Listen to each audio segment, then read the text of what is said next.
저는 가끔씩 서점에 방문을 합니다. 서점에 가서 책을 보기도 하고 또 사람들을 좀 보기도 해요. 이 사람들이 요즘에 어떤 책을 보나, 요즘 사람들은 무엇에 관심이 있나 좀 이렇게 훑어봅니다. 제 마음 안에 여러 가지 이 고민과 목표들이 있었는데 어느 날 제 마음속에 어떤 마음이 있었냐면 나는 왜 목회와 사역을 함에 있어서 늘 부족한 것 투성일까, 이제 이런 좀 고민이 있었던 적이 있습니다. 작년 초였던 것 같아요. 나는 신학교를 나왔고 7년이라는 시간 동안 이제 수학을 했고, 그리고 이제 전도사로서 경력도 한 4년 정도 됐는데 왜 여전히 나는 설교도 부족하고 차양기도도 부족하고 맨날 기도 선포하면 목이 쉬어버리고 이러한 이 부족한 모습들이 막 생각이 나면서 나는 왜 늘 부족할까? 나는 왜 뭐라고 해야 될까요? 저 멋있어 보이는 저런 어떤 선배 목사님들 아니면 선교사님들, 전도사님들처럼 왜 난 저렇게 사역을 하지 못할까?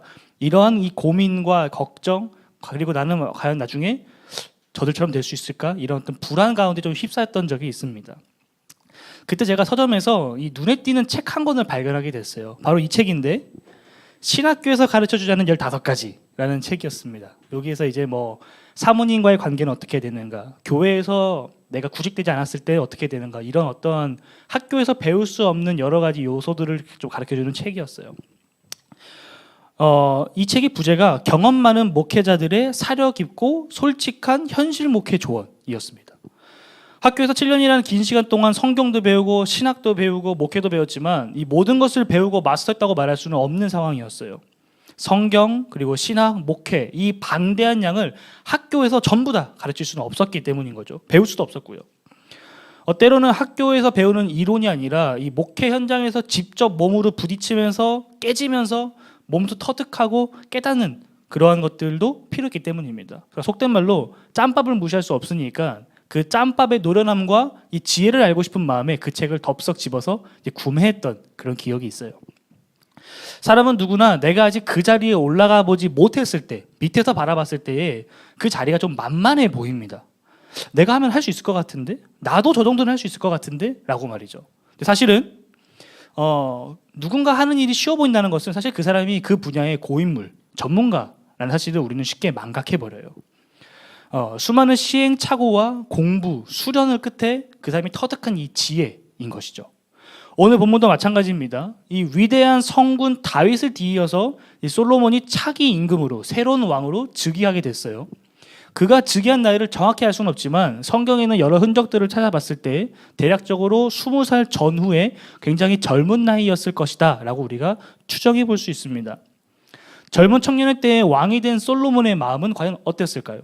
그의 마음에는 여러 가지 고민과 또 걱정, 불안이 가득했을 겁니다. 과연 내가 이 나라를 잘 운영해 갈 수 있을까? 내가 이 국정을 안정적으로 취해갈 수 있을까? 이러한 걱정, 근심이 가득했을 것이고 불안했을 거예요. 바로 이러한 상황 속에서 솔로몬이 오늘 하나님께 지혜를 구하죠. 오늘 우리는 이 솔로몬의 모습을 통해서 우리가 살아가는 동안 우리가 구해야 될 지혜는 과연 무엇인지, 그리고 우리는 그 지혜를 구하는 하나님의 백성으로서 주님 앞에 어떻게 서야 되는지를 깨닫고 또 결단하는 시간이 되기를 소망합니다. 열왕기상 2장, 오늘 본문이 3장 앞의 내용을 보면 이 다윗의 시대가 이제 완전히 막을 내리게 됩니다. 지난주 말씀이었죠. 아도니아의 이 세력, 이 반란 세력이 완전히 진압되었습니다. 이 반역의 주동자였던 아도니아와 그리고 이제 지난주 말씀과 오늘 말씀 사이에 있는 이 군사령관 요압은 처형되었으며 아비아달은 제사장직에서 파면돼서 이제 추방되었습니다. 그리고 왕의 명령을 어긴 시므이도 처형당하게 되죠. 이 모든 사건들은 단순히 솔로몬이 저지른 이 피해의 보복, 숙청의 결과가 아니라 그들의 죄에 대한 정당한 심판의 결과였습니다. 이제 다윗을 잇는 새로운 왕 솔로몬이 등장하게 되죠. 위대한 성군을 뒤이어서 통치한다는 것은 결코 쉬운 일이 아니에요. 앞사람이 너무 잘하게 되면 뒷사람은 힘들기 마련인 거죠. 새로운 통치를 시작하는 솔로몬에게 가장 중요한 것이 무엇이었을까요? 아마도 그것은 혼란스러운 국정을 안정화시키고 자신의 왕권을 공고히 하는 것이 가장 시급한 과제였을 겁니다. 이를 위해서 솔로몬이 취한 2가지 행동이 있어요. 1절 말씀을 보게 되면 바로 외교적 조치입니다. 이스라엘은 지정학적으로 이스라엘은 지정학적으로 이집트랑 메소포타미아 사이에 껴 있습니다. 그렇기 때문에 어느 쪽과 손을 잡느냐, 어느 쪽과 친하게 지내냐에 따라서 그 나라의 운명이 바뀌곤 했었어요. 이스라엘 역사를 보면 1절 말씀을 보게 되면 솔로몬은 이집트의 파라오의 딸, 그러니까 파라오의 공주를 아내로 맞이하게 됩니다. 이 왕의 국제 결혼은 단순한 어떤 국경을 초월하는 로맨틱한 사랑 이야기가 아니라 철저한 외교 정치적인 전략이었습니다. 이집트와의 정략 결혼은 곧 이집트와의 동맹을 의미했고, 이는 곧 솔로몬의 왕권을 안정시키고 이스라엘의 이 국제적인 영향력을 끌어올리기 위한 어떤 정치적인 선택이었던 거죠. 두 번째 조치는 바로 신앙의 조치예요. 3절에 나오는데 솔로몬은 예루살렘 성전이 건설 중인 관계로 기브온에 있는 산당에 가서 하나님께 예배를 드립니다. 그것도 엄청난 규모의 제사를 드리게 되죠. 그때 하나님께서 솔로몬의 꿈속에 찾아오셔서 너가 원하는 것이 뭐냐라고 물으셨고, 솔로몬은 그 하나님의 질문에 저는 지혜를 원합니다. 듣는 마음을 원합니다. 그 마음을 통해서 백성들을 재판하여 선악을 할 수 있는 그 능력을 갖기 원합니다. 라고 말씀을 드립니다. 이에 하나님께서는 그 솔로몬의 요구를 마음에 들어 하셨고, 솔로몬이 요청하지 않았던 부귀, 영광, 장수의 복도 함께 주시게 되죠. 이것이 바로 오늘 말씀입니다. 저는 여기서 한 가지 질문이 생겼어요. 왜 하나님은 솔로몬의 그 요구를 기뻐하셨을까라는 거죠. 어째서 하나님께서는 솔로몬이 듣는 마음을 구하는 것을 마음에 들어 하셨을까라는 거예요. 제가 이 질문을 주중에 지연 사모님한테 한번 물어봤습니다. 그랬더니 1초의 망설임도 없이 이렇게 답하더라고요. 그래야 하나님 말씀 잘 듣고 사람의 말을 잘 듣고 나라를 잘 통치하지 라고 말입니다. 저는 이게 정답이라고 생각해요. 솔로몬은 고대 근동의 다른 왕들이 전형적으로 신들에게 요구했던 부귀, 영화, 그리고 어떤 장수, 그리고 원수들을 진멸하는 것, 이런 것들을 구하지 않았습니다. 그저 하나님의 백성들을 재판하여 선악을 분별하기를 원했다라는 점에서 솔로몬이 요구한 듣는 마음은 단순히 좋은 성품을 의미하는 것이 아니라 하나님의 백성을 어떻게 하면 바르게 다스릴 수 있을까라는 깊은 고민에서 우러나온 요구였어요. 솔로몬이 나라를 잘 통치하기 위해서 듣는 마음을 구했고, 그러한 솔로몬의 마음이 하나님께서 보시기에 흡족했던 것입니다. 그것이 바로 오늘 본문의 정황상 맥락상 맞는 이야기예요. 그런데 저는 여전히 풀리지 않는 질문이 하나 더 있었습니다. 백성들의 말을 잘 들어서 재판을 잘하면 하나님께서 원하시는 나라와 통치 모습인가? 이와는 다른 역량이나 다른 정치적인 기술들은 필요 없는 것인가? 왜 하나님께서는 솔로몬이 요구했던 듣는 마음을 지혜라고 말씀하셨을까라는 거죠. 이 사이에 무슨 관계가 있을까? 사무엘하 23장 3절 말씀을 보게 되면 이 다윗의 통치 성격을 잘 알 수 있습니다. 다윗은 첫 번째로 사람을 공의로 다스리는 것, 그리고 두 번째로는 하나님을 경외함으로 다스리는 것이 그의 정치 슬로건이었어요. 다윗이 추구했던 사람을 공의로 다스리는 것은 솔로몬이 추구한 듣는 마음을 가지고 백성들을 재판하여 선악을 분별하게 하는 것과 같은 말입니다. 정의와 공의로 나라를 다스리겠다라는 거죠. 또한 다윗이 추구했던 하나님을 경외함으로 다스리는 것은 잠언의 말씀이죠. 여호와를 경외하는 것이 지식의 근본이다. 미련한 자는 지혜와 훈계를 멸시한다라는 그 말씀인 겁니다. 구약 성경에서 지혜와 신앙은, 그러니까 믿음은 가끔씩 동의어로 종종 사용이 됩니다. 지혜 있는 자가 믿음 있는 자고 믿음 있는 자가 지혜를 가지고 있다라는 하나의 공식인 거죠. 결국 이 또한 다윗과 솔로몬이 같은 것을 추구하고 있는 것입니다. 하나님을 경외하는 지혜로 그러한 믿음과 신실함으로 나라를 다스리겠다라는 것이죠. 3절 말씀을 빌려서 말하자면 솔로몬은 여호와를 사랑하고 그의 아버지 다윗의 법도를 행하여 다윗의 정치 슬로건을 계승한 거예요. 결국 솔로몬이 하나님께 듣는 마음을 구했던 것은 단순하게 지혜를 주세요라는 것이 아니라 아버지 다윗처럼 하나님의 뜻대로 백성들을 섬기게 해주세요라는 것이었다라는 거예요.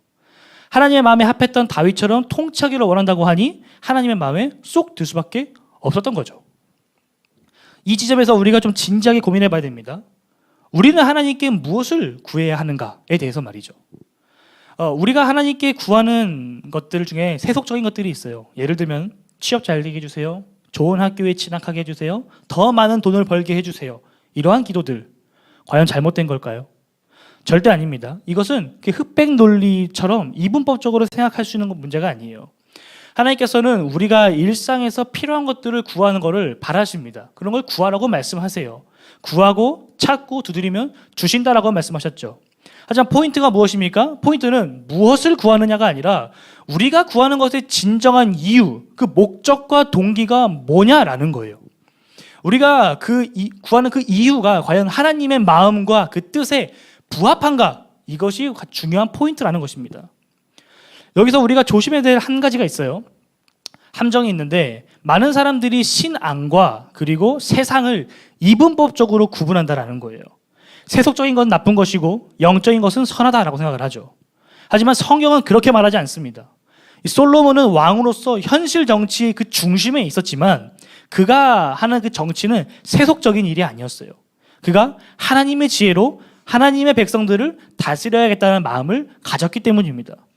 우리가 일터에서 그리고 학교에서 가정에서 구하는 이 일상적인 성공과 안정이 하나님의 통치를 구하는 수단이 된다면 그것은 세속적인 것이 아니라 영적인 일, 거룩한 일이라는 거예요. 무엇을 하느냐가 중요한 것이 아니라 그 일을 왜 하는가 그리고 누구를 위해 하는가가 더 중요하다라는 것이죠. 그러므로 우리가 하나님께 구해야 될 것은 단순한 지혜, 단순히 우리가 원하는 어떠한 목적이나 결과가 아니라 그 일을 통해서 하나님께서 영광 받으시고 하나님의 공의와 사랑이 드러나기를 구해야 한다라는 것입니다. 성도 여러분, 이 마음을 잘 간직하시길 바랍니다. 하나님의 마음에 합했던 다윗과 솔로몬처럼 저와 여러분의 인생도 하나님의 마음을 기쁘시게 하는 복된 인생이 되기를 주님의 이름으로 축복합니다. 하나님의 마음과 뜻을 갈망하며 이 지혜로운 마음을 간구했던 솔로몬의 열정과 진심은 어떤 그의 내면에서의 하나님께 드리는 요구에서 그치지 않았습니다. 그의 외적인 모습으로도 나타나게 돼요. 솔로몬이 하나님을 만난 장소와 때가 어디입니까 지금? 하나님을 예배하러 간 그곳에서 하나님을 만나게 되죠. 4절 말씀을 보게 되면 솔로몬이 1,000번제를 드렸다라고 성경이 말하고 있습니다. 1,000번제에 대해서는 두 가지 해석이 존재해요. 하나는 솔로몬이 하루에 한 번씩 무려 1,000일이라는 시간 동안 하나님께 매일같이 번제를 드렸다라는 것입니다. 전통적으로 한국 교회는 이 해석을 따랐어요. 솔로몬이 1,000일 동안 하나님께 번제를 올려드렸던 것처럼 우리도 1,000일 동안 기도의 제단을 쌓자. 1,000일 동안 우리의 헌금을 하나님께 드리면서 우리의 신앙을 고백하자. 어떤 이러한 신앙의 전통들이 있었습니다. 하지만 원어를 잘 살펴보면 1,000번제는 솔로몬이 1,000일 동안 매일같이 하나님께 제사를 드린 것이 아니라 한 번에 1,000마리의 제사를 드린 것이라는 사실을 우리가 알 수 있어요. 이 고대 근동의 왕들은 신의 축복을 구하기 위해서 대규모의 이 제사를 드렸던 어떤 역사적인 흔적들이 있는데 솔로몬도 새 왕으로 즉위하면서 국가적인 차원에서 이 대규모 제사를 하나님께 올려드리고 있는 것입니다. 이 1,000마리의 제사를 드렸다는 것은 문자 그대로 1,000마리의 어떤 소나 양을 하나님께 드렸다라는 것이 아니에요. 숫자 1,000은 일종의 상징수입니다. 다윗이 골리앗을 쓰러뜨린 다음에 백성들이 사울이 죽인 자는 1,000이요 다윗은 10,000이로다 라고 말했던 것처럼 숫자 1,000은 크다, 많다와 같은 상징을 가지고 있어요. 많은 양의 제물을 하나하나 잡아 번제로 드리려면 엄청나게 많은 시간과 돈이 필요했습니다. 이 보통의 정성으로는 할 수 있는 것이 아닌 거죠. 아무나 할 수 있는 것이 아니라는 것입니다. 이러한 측면에서 솔로몬의 1,000번제는 단순히 많이 드렸다라는 의미가 아니라 솔로몬 자신이 할 수 있는 역량 안에서 최상의 정성과 온전한 헌신을 하나님께 바쳤다라는 뜻으로 해석될 수 있습니다. 3절 말씀이 말해주죠. 솔로몬이 여호와를 사랑했다고, 그래서 제사를 드렸다고 말입니다. 여기서 우리가 오해하지 말아야 될 것이 있습니다. 하나님께서 솔로몬을 만나주신 그 이유가 그가 엄청나게 많은 양의 제물을 드렸기 때문이 아니라는 사실이에요. 솔로몬이 하나님께 1,000번제를 드렸다고 해서 그 행위로 말미암아서 하나님께서 솔로몬을 만나주신 것이 아니라는 것입니다. 하나님은 제물의 양이나 금액 또 헌금의 횟수를 따지는 분이 아니십니다. 간혹 우리 주변에 헌금을 많이 했네, 조금 했네, 자주 했네, 덜 했네를 기준으로 그 사람의 신앙의 척도를 판단하는 사람들이 있어요. 이거 굉장히 위험한 겁니다. 성경적으로 맞지 않아요. 하지만 그렇다고 해서 이것을 빌미 삼아서 안 하는 것 또한 문제인 거죠. 하나님이 무엇이 부족해서 사람의 재물을 원하시겠습니까? 하나님은 재물을 통해서 무언가를 얻으려고 하는 분이 아니라 이미 모든 것을 소유하신 분이세요. 하나님이 이 세상을 창조하셨는데 그분께 부족한 것이 뭐가 있겠습니까? 이러한 생각은 우리의 완악한 마음이 투영된 결과예요. 예배는 우리가 하나님의 그 결핍을 채우기 위해서 하는 것이 아니라 우리의 마음을 하나님께 드리는 행위인 것입니다. 우리 하나님은 외적인 화려함보다 내면의 중심을 바라보십니다.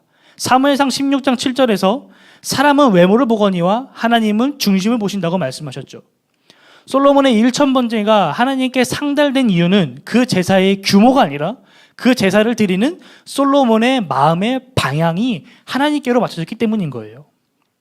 그의 마음이 하나님을 향해 있었기 때문입니다. 그의 제사가 단지 그의 왕권을 강화하기 위한 정치적인 행사가 아니라 하나님 앞에서 겸손하게 지혜를 구하는 예배였기 때문인 거죠. 오늘 우리에게 주는 교훈은 분명합니다. 하나님의 크고 화려한 헌신보다 우리의 영혼의 중심을 보신다라는 거예요. 우리는 종종 눈에 보이는 형태에 집중합니다. 얼마나 많이, 얼마나 자주, 얼마나 크게 했는가. 이것이 하나의 기준이 되어 좋은 예배, 안 좋은 예배, 또 좋은 신앙, 안 좋은 신앙을 판단하는 그러한 오만한 죄를 범하게 되죠. 그러나 우리 하나님은 얼마나 깊이, 얼마나 진심으로 또 누구를 향해 있는가, 그 마음의 중심을 보십니다. 화려하다고 해서, 크다고 해서 좋은 것이 아닙니다. 눈에 띄는 봉사나 헌금을 하는 것이 반드시 이 경건의 증거가 되지는 않아요. 진짜 중요한 것은 그 행위의 중심이 하나님께로 향해져 있는가라는 것입니다. 우리 교회의 슬로건은 그가 너희를 돌보심이라입니다. 그가 너희를 돌보심이라. 우리 교회가 쇼츠를 찍고 다른 교회와 연합을 하고 우리 규모에서 감당하기 힘든 이 수련회를 무리하면서까지 하는 이유는 무엇일까요? 때로는 그것이 힘들게 느껴지고 버겁게 느껴지는 그 사역들을 우리가 굳이 강행하는 이유가 무엇일까요? 안 하면 편한데 말이죠.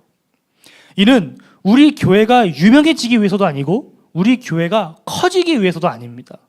물론 그렇게 된다면 할렐루야이지만 그것이 우리가 사역을 하는 주된 목적은 아니다라는 거예요. 예수님께서 십자가와 이 부활을 통해 죄에서 승리를 얻으신 후에 이 교회에게 주신 사명, 슬로건이 있습니다. 우리는 이것을 지상명령이라고 하죠.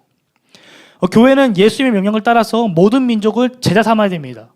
가서 세례를 베풀고 또 복음을 가르쳐 지키게 해야 되는 사명을 가지고 있어요.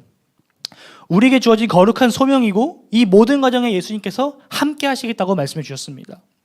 그렇기 때문에 우리 교회가 비록 작고 힘없는 교회이고 우리가 하는 사역들이 맨 땅에 헤딩하는 것처럼 무모해 보일지라도 그 길, 그 부르심을 걷는 거예요. 하나님께서 부르셨기 때문에 그 부르심에 순종하며 걸어 나아가는 겁니다.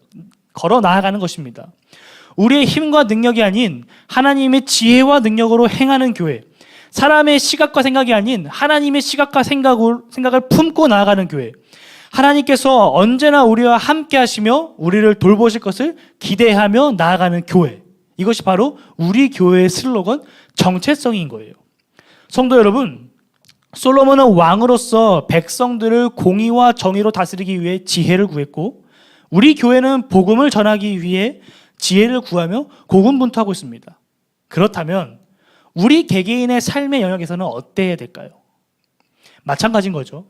우리에게 주어진 각자의 자리에서 나의 부귀, 명예, 영광을 위해 살아가는 것이 아니라 하나님을 위해 살아가야 되는 마음과 그 지혜가 필요한 것입니다. 그러기에 우리에게 이러한 기도가 필요한 거예요. 주님께서 가르쳐주신 기도에 보면 이런 기도가 있죠. 뜻이 하늘에서 이루어진 것 같이 땅에서도 이루어지리이다. 하나님, 제 삶의 모든 영역에서 하나님의 뜻이 이루어지게 해주세요. 뜻이 하늘에서 이루어진 것 같이 이 땅에서도 이루어지게 해주세요. 제가 있는 그 자리에서 하나님의 지혜로 살아가게 해주세요. 이것이 바로 오늘 솔로몬이 하나님께 구했던 기도, 간구였던 것이고 오늘날 우리가 회복해야 될, 우리가 붙잡고 간직해야 될 마음의 기도인 것입니다. 성도 여러분, 이 솔로몬의 1000번제는 재물의 많음보다는 이 마음의 온전함이 주된 포인트였습니다. 하나님은 오늘도 우리의 예배를 보시며 우리의 삶을 보시며 헌금의 액수나 봉사의 많고 적음이 아니라 우리의 그 마음의 방향이 누구를 향해 있는가, 어디에 맞춰져 있는가를 바라보십니다. 이것이 바로 오늘 우리에게 주어지는 하나님의 메시지인 거예요. 성도 여러분, 이 마음을 잘 간직하시길 바랍니다. 하나님의 마음에 합했던 다윗이 또 솔로몬이 솔로몬의 인생처럼 저와 여러분의 인생도 하나님의 마음을 기쁘시게 하는 복된 인생이 되기를 주님의 이름으로 축복합니다. 말씀의 결론을 맺겠습니다. 새 왕이 된 솔로몬은 이 자신의 백성들을 이끌며 이 나라를 다스리기에 자신이 얼마나 부족한 사람인지를 잘 알고 있었어요. 그래서 진실하고 겸손한 마음으로 하나님을 예배하며 하나님께 지혜를 간구했죠. 하나님께서는 그 마음을 기뻐하시며 지혜와 각종 은혜들을 허락하셨습니다. 해피엔딩이죠. 근데 놀라운 점은 여기서 이 이야기가 끝나지 않는다라는 거예요. 오늘 마지막 절인 15절 말씀 한번 보십시오. 15절 말씀. 솔로몬이 잠에서 깨어보니 하나님과의 만남이 꿈이었다라고 말합니다. 누군가는 에이 뭐야 꿈이었네 라고 생각하면서 그냥 넘겨갈지도 몰라요. 그런데 마치 하나의 해프닝처럼 말이죠. 하지만 오늘 솔로몬은 어떻게 했다고 성경이 기록합니까?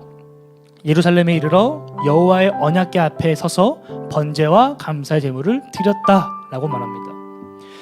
이 말씀을 세번역 성경으로 보게 되면 우리가 개역개정에서 발견할 수 없는 한 단어가 나와요. 부사가 하나 나오는데 그것이 바로 곧바로입니다. 곧바로. 솔로몬은 잠에서 깨어나자마자 곧바로 지체 없이 언약궤 앞으로 달려나갔습니다. 언약궤가 무엇입니까? 이스라엘과 하나님 사이에 체결된 약속, 그 언약, 그 계약을 상징하는 거예요. 솔로몬이 이 언약궤 앞에 나갔다는 것은 하나님, 저는 당신의 그 약속을 믿습니다. 나는 당신의 그 약속을 붙잡겠습니다. 라는 그의 신앙의 결단, 고백인 것입니다. 성도 여러분, 이것이 지혜예요. 지혜는 단순히 머릿속으로만 아는 것이 아닙니다. 지혜는 하나님을 향해 나의 삶으로 반응하는 거예요. 나의 연약함을 인정하며 하나님의 마음을 구하는 것, 내 마음의 중심을 하나님께로 맞추는 것, 상황이 변해도, 감정이 식어도, 현실에 흔들려도 그 약속에 하나님을 붙드는 것, 이것이 바로 지혜입니다. 성도 여러분, 여러분 한 사람 한 사람이 이 지혜, 이 하나님을 붙드는 믿음의 사람, 그리고 듣는 마음을 구하는 지혜로운 사람이 되시기를, 그래서 이 세상이 감당치 못하는 하나님의 영광을 위해 살아가는 여러분 한 사람 한 사람이 되기를 주님의 이름으로 축복합니다. 제가 또 기도하기 원합니다.